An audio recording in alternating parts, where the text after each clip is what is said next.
Hey guys, somebody asked a question on my YouTube about what business can they start if they came here to Africa. Let's talk about that when I return on the Eric McNeil Be Free Show. Black men and white men, Jews and Gentiles, Protestants and Catholics will be able to join hands and sing in the words of the old Negro spiritual, free at last, free at last. Thank God Almighty, we are free at last. Hey guys, welcome. You've just discovered the Eric McNeil Be Free Show, where it's all about being financially independent, responsible for self, enjoying life, and empowering others free. So I had a question on my YouTube about starting a business in Africa. Somebody said that they were planning to move to Ghana, I believe it was, and they wanted to know what businesses that I recommend starting. And I just basically replied that that's a very, very broad question. And I say that, and I often get that question or something similar. But I say it's a very broad question because, you have to think about it. If you're talking about moving to Africa or to Ghana, well, Africa is, 1.2 billion people, and Ghana over 30 million. So you have a lot of people here, and the same things that they use in the West, they also use those things here in Africa.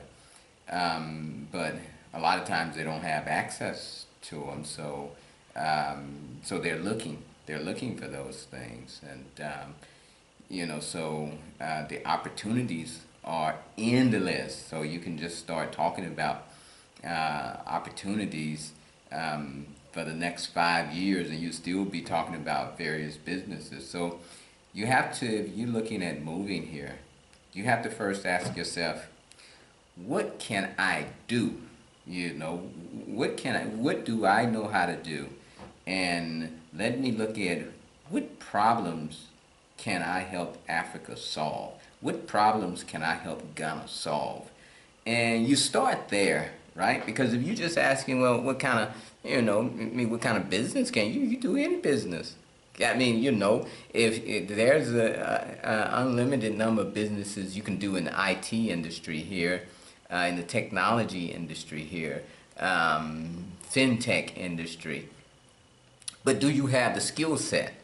Are you a developer, right? So it would have to assess your skill set and what you're able to bring to the table before you can really say, what kind of business should I be looking at starting? Well, I mean, yeah, that's a difficult question to answer if one does not know your skill set and what you are passionate about, right?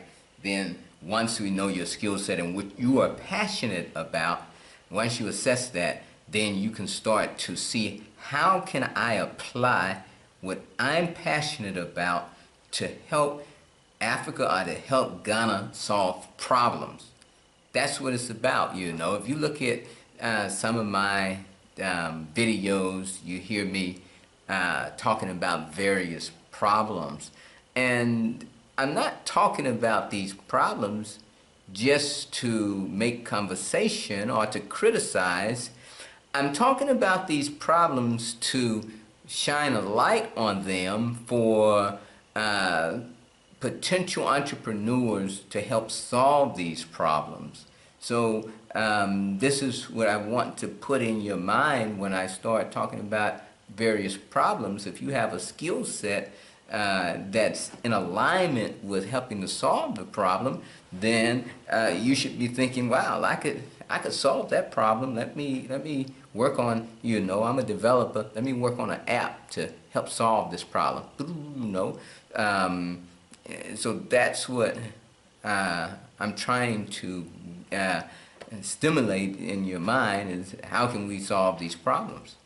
So, but just in general, if you're talking about some of the problems, You know, maybe that's a good place to start. It's like, what are some major problems that Ghana has? And, you know, once you find problems, those are opportunities, guys, to start businesses around those problems to help solve a problem. You have a problem, here's the solution for the problem. I got it. Okay, so some of the problems, you know, energy. I mean, you just heard me make a video the other day saying, man, here we go again.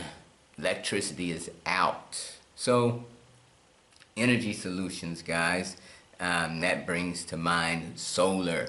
You got Ghana, you got sun. We're at the equator. You got all these days of sunlight. So, voila, solar. That's an opportunity to start a business around offering solar. So are, you know, other forms of alternative energy that you know of that you might have an expertise in, right? Let's see. Probably the biggest is agriculture. Everybody has to eat, right? Everybody has to eat. Basic needs. So you look at some of your basic needs: food, shelter, clothing, and you say, okay,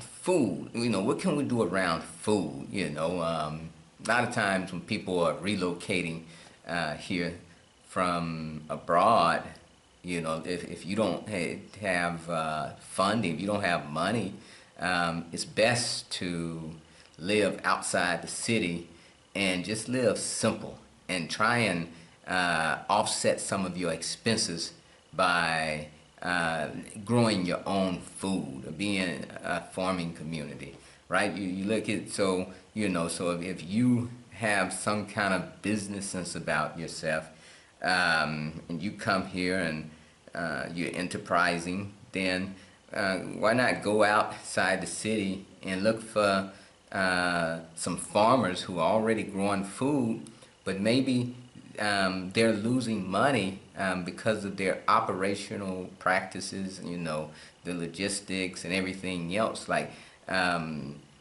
you might hear them in the West talk about, you know, Africans don't have enough to eat here and there. Well, Africa has plenty of food. So that's a myth about Africans not having enough to eat. The problem a lot of times is that perhaps the food is not able to get to where it's needed. But there's plenty of food growing, but trying to get that food from A to B at the right time, you know, could be a problem. So if you could help solve that, you know, you go to farmers who have a lot of food, and maybe they, at the time, they just don't have the right buyers, right? Could you facilitate that? Could you create an app to actually make sure that when that food is growing at just the right time, it reaches the right buyers? You know, that's a business opportunity. Or could you live out there, you know, and assist them to improve the way in which they do business, and at the same time you're helping to offset your own costs and you're adding value to their operation. Like where I lived at in the eastern region of Ghana, and it's also where we are building our sustainable community, Migrating Culture Crossing. It's known as like mango country because there's just miles and miles and miles of mango trees there, right? So, and most of those mangoes are exported to Europe, and then they come back here as juice, right? So, so obviously, a business opportunity there is to, since you have access to the raw product, which is the mango, then why not add value here before it's exported off to Europe? Set up, you know, a plant where you can juice those mangoes and add value to them, because the juice brings in more revenue than selling the actual mango. So that in lies, you know, that's a business opportunity. And even if you're not talking about the juice, there are other products around that mango that, you know, you can that are value-added products that are not just the raw product, right? So, potential opportunities could be mango jams and mango wine, mango salsa. So, just all kind of different products you can make with a mango. And you have all these mangoes right there at your disposal, right? So if you go to one of the mango farmers and do a deal, I want so and so many mango, and I'm gonna start creating various products for to sell either in the local market or to export. These value-added products. Then that's a business opportunity, right? So you have to apply yourself, and you have to be creative, guys, when you come here. You're not going to find, just these corporate jobs and things like that. So you have to be very creative, and you have to come here,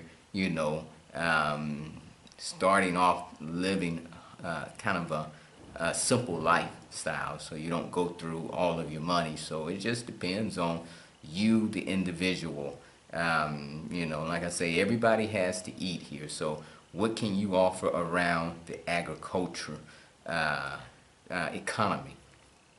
Right now, Ghana imports a lot of food, and they import, things like chicken. Like, there's a big market for chicken here, but they're importing a lot of that chicken. And you ask yourself, well, why are they importing chicken when there's so many farmers here growing chicken?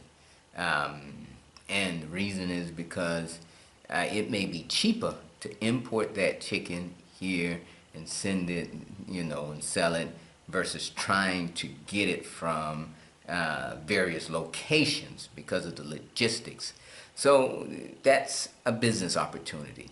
Can you grow that chicken, that poultry here, and sell it cheaper than they can import it, right? Because there's a huge market for importing things like chicken. And tomato paste. I've spoken about that in the past, where you have things, all these tomatoes on the side of the road, they're spoiling. Whereas you see in the markets that they're selling all of this tomato paste in these cans, which I don't eat. I don't, unfortunately, when I go to eat out, I'm forced to eat that stuff because that's what they're using to cook the food with when you go to eat out. But at home, I don't use things like tomato paste. I prefer, just real tomatoes that are used to make the food. But yeah, tomato paste, is things that, you would find a market for. So you can just be creative around the food industry, and that is an opportunity, right? Food is a big one.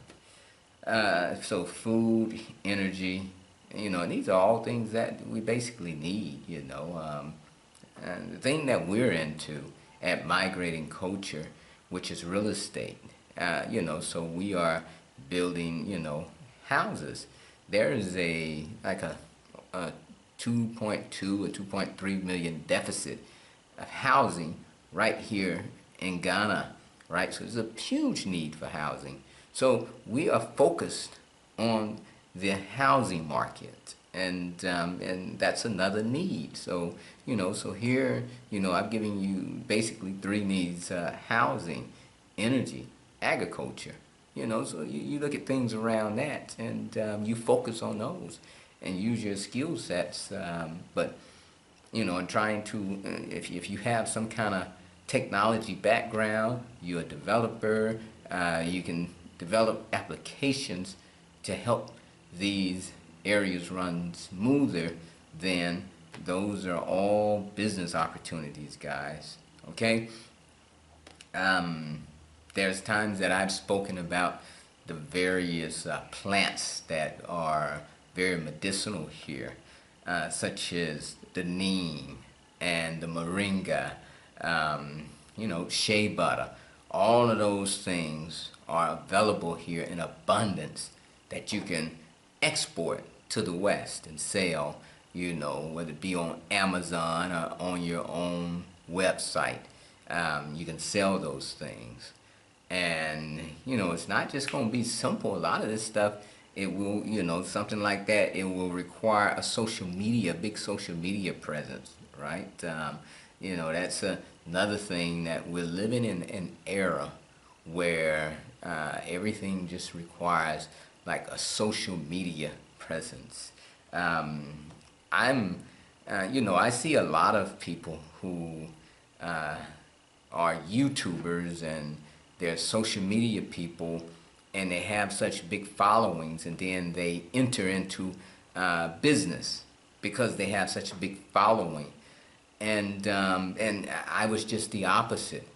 I was a business person without any social media following, and because social media had become so important, I had to now start doing social media and making content, just to sell my product or something like that. But so I entered the market. I did it kind of backwards. Whereas a lot of these people are just kind of content creators, and boom, they get into business. Where I'm a business person who just so happened to start creating content. So my advice is, if you are looking at doing some kind of business, then social media and content creation probably has to be a part of it today if you plan on being successful, because we just live in an age where everybody goes to the internet, to the web or whatever, to check you out, to see what you're selling, what you're offering. So content creation has to be, I'm telling you, it has to be a part of it, guys. If I, used to be, when I was in business, being on the internet like this wasn't compulsory. And you could, you can create a nice business and not have to be on the internet. But now, it's very difficult to do that. I mean, some people still do it, but it's becoming much more difficult to do that. So content creation and just being on social media should be a part of your plan. Let's see, what else can I talk about? Just look at the problems that Ghana has, like I say, around logistics. There's a lot of people in the city. Traffic is congested. So how do you solve that? Look at the companies like Glovo, who offer these food delivery services and service to go and bring you anything, within the city, so that you're not trying to fight traffic. And the Bolt and Uber apps to do the ride sharing services.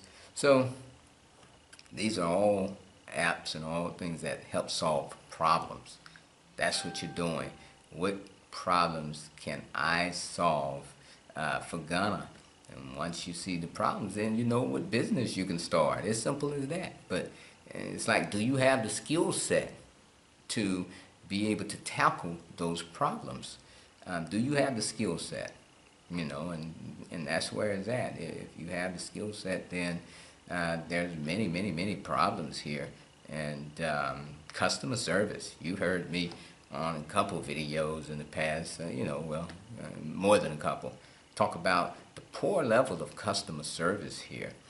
And that's a wide open opportunity to engage companies with customer service training, or even like in the West where they do the mystery shopping. You go into a company, and just to test out the employees, mystery shopping service.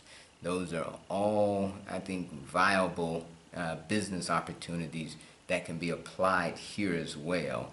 So it's just so many opportunities, you just, there's no limit to it. So when you're talking about, hey, what businesses can you start? Just about any business, but what are you qualified to do? That's more the question. So start with yourself. What really am I qualified to do if I go to Ghana, if I go to Africa, what have you? What's my specialty? Once you figure out what your specialty is, then you can kind of narrow it down to what problems can your specialty help solve in Ghana. Okay, so that's all I wanted to come with you today. Just give you something to think about if you want to start a business here. If you like what we're talking about, go ahead, hit that subscribe button, like, share, comment, give me your feedback. If you're into business here, let me know what kind of business you came here to start. Also, don't be, when you come here, don't be too anxious to start a business.